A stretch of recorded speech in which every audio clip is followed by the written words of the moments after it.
चलिए बच्चों, यह मैं शिक्षा संस्थान जमनीपुर अकबरपुर की तरफ से एक बार फिर मैं हिंदी व्याकरण के साथ आपके समक्ष प्रस्तुत हो रहा हूँ। आज हम बात करेंगे, चर्चा करेंगे हिंदी व्याकरण में उच्चारण के द्वारा वर्णों को किन किन आधार पर किन किन वर्गों में रखा गया है उच्चारण के। इसके अगले पार्ट में हमने बात की थी वर्ण कितने होते हैं, वर्ण के भेद क्या होते हैं, स्पर्श व्यंजन, अंतागस्त व्यंजन, भूष व्यंजन, उच्छिष्ट व्यंजन, ह्रस्व व्यंजन, दीर्घ व्यंजन, परुक्त स्वर, ह्रस्व स्वर, कई चीजों स्वर व्यंजनों के भेद, वर्ण के भेद, कई चीजों की चर्चा हमने की थी। आज हम चर्चा करेंगे वर्णों के उच्चारण के अनुसार उनके वर्गों का। तो आपने देखा कंठ, कवर, खा खा गा घा अंगा, इसे इस प्रकार प्रदर्शित। कवर्ग में सिर्फ 5 अक्षर वही जो का से संबंधित होते हैं। जैसे आप देखते हैं वर्णमाला में लिखा होता है का खा गा घा अंगा, 5 अक्षरों का एक सम्मिलन होता है जिसे कवर्ग कहते हैं। उसे उस पूरी प्रक्रिया को का खा गा घा अंगा ये पूरे एक खानदान के माने जाते हैं, एक परिवार के माने जाते हैं, तो इसलिए इन्हें कवर्ग कहा जाता है। ये सब कवर्ग के अंतर्गत आते हैं, का खा गा घा अंगा, ठीक है, ये कवर्ग के अंतर्गत आते हैं। कुछ है नासिक में है, उन्हें अलग भी करेंगे। तो कवर्ग के अक्षर चारों और प्लस बड़ा छोटा हा अंगा। कंठ, कंठ मीन्स होता है कि गले। आपने सुना होगा कि समुद्र मंथन में शंकर ने अमृत को अपने कंठ में, विष को अपने कंठ में रोक लिया था, समाहित कर लिया था। कंठ मीन्स गला, गला से जो शब्द हम जिस वर्णों का उच्चारण हम गले से करते हैं, कंठ पे प्रभाव पड़ा, का खा, गले पे प्रभाव पड़ रहा है, गा घा अंगा, सब गले पर प्रभाव पड़ रहा है। सब कवर्ग के जितने भी वर्ण हैं सब कंठ से संबंधित है, अर्थात कंठ उन्हें उच्चारण करने में, उन्हें बोलने में, उनकी ध्वनि प्रदर्शित करने में हमें कंठ की आवश्यकता पड़ रही है। कंठ पर प्रभाव पड़ रहा, कंठ पर जोर पड़ रहा है, गले में जोर पर पड़ रहा है। तो कवर्ग और प्लस ये 4 अक्षर, 4 वर्ण जो कि कंठ की प्रक्रिया में आते हैं। पूछ लेते हैं एग्जाम में, जैसे अक्षर दे दिया घा, अब पूछ लिया या कंठ है, तालु है, दंत है, ओष्ठ है, कौन से उच्चारण की प्रक्रिया, कौन से उच्चारण में ये वर्ण आएगा घा, तो अब आपको पता नहीं। तो घा में कंठ, कंठ पे प्रभाव पड़ रहा, गले पर ज्यादा जोर लग रहा घा बोलने में हमें, तो घा जो है वो कवर्ग अर्थात कंठ के क्षेत्र प्रक्रिया में आएगा। इसी प्रकार चवर्ग, चवर्ग की भी वही प्रक्रिया है, जा छा जा झा, चा जा झा बोलते हैं।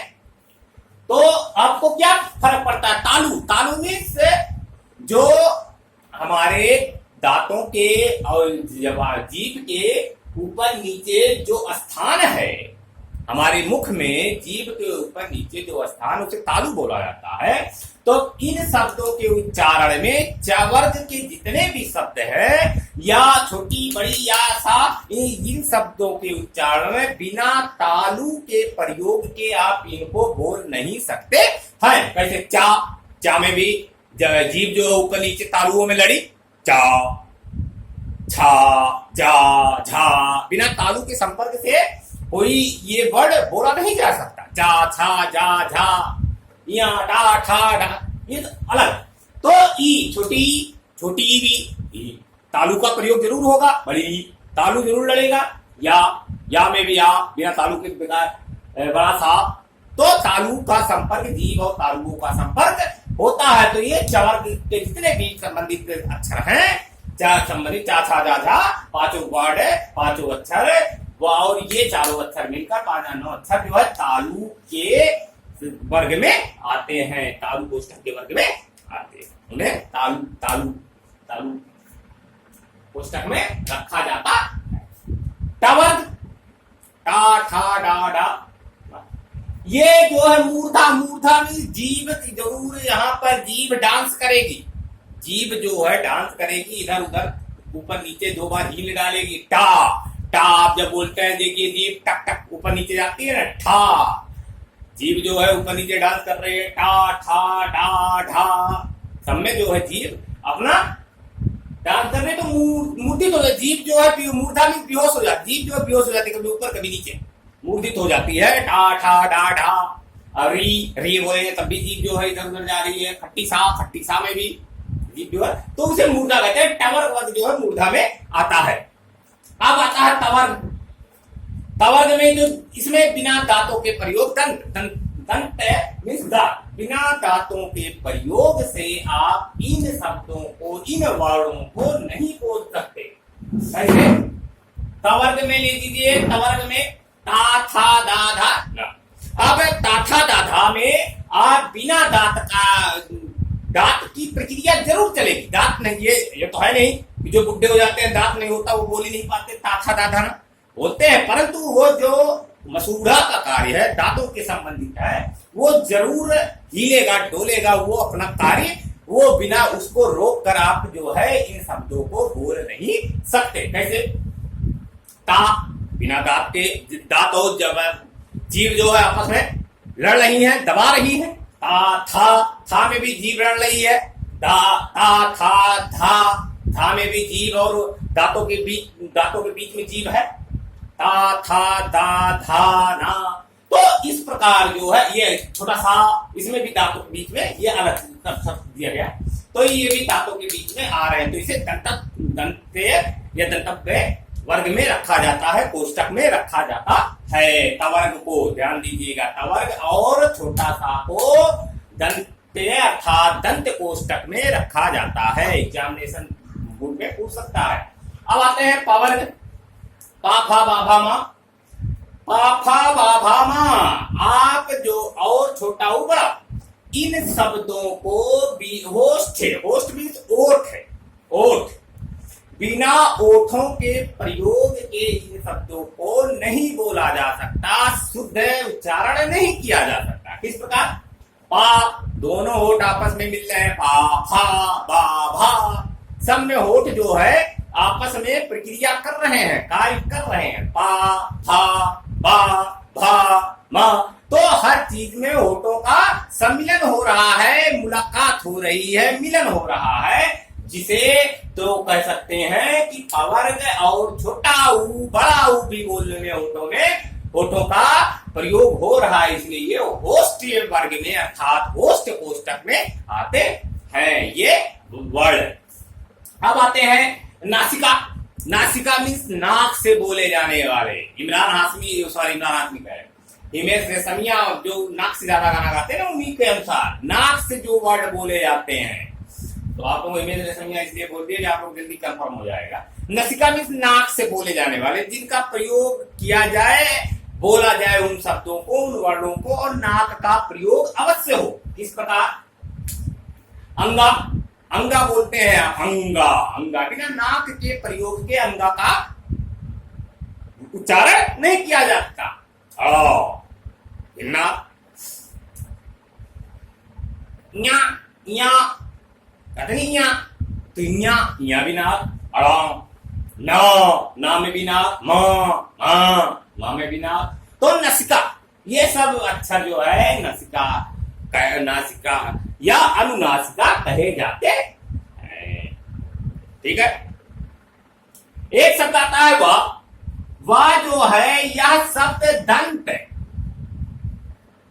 दंत प्लस ओष्ठ है, दोनों में प्रयोग होता है। दंत ओष्ठ वाह, दांत का भी प्रयोग हो रहा है और होठ का भी प्रयोग हो रहा है। ठीक है। तो ये इस प्रकार आप जान सकते हैं कि कौन कौन से वर्ड किन किन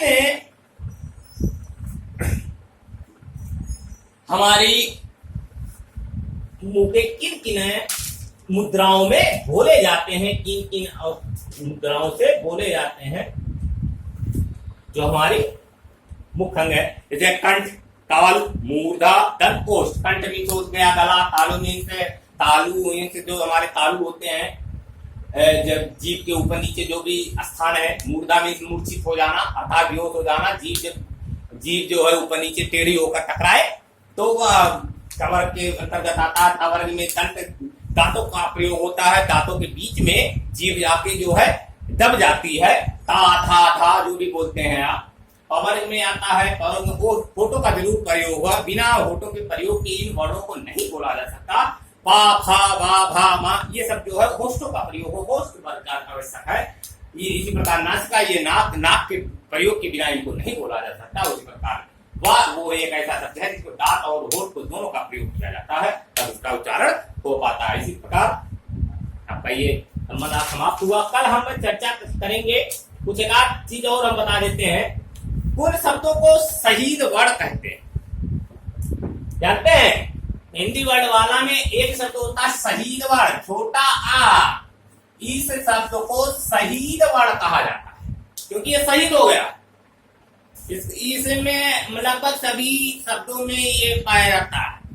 का में अगर जोड़ेंगे तो का आधा का प्लस आ बराबर का होता है, तो ये शहीद हो गया, इसके साथ मिल गया शहीद हो गया, इसलिए इसे शहीद वर्ड भी कहा जाता है। पूछ लेते हैं एग्जामिनेशन, ये हाई लेवल में पूछते हैं, हाई लेवल के एंट्रेंस एग्जामों में, वैसे बता दिया मैंने।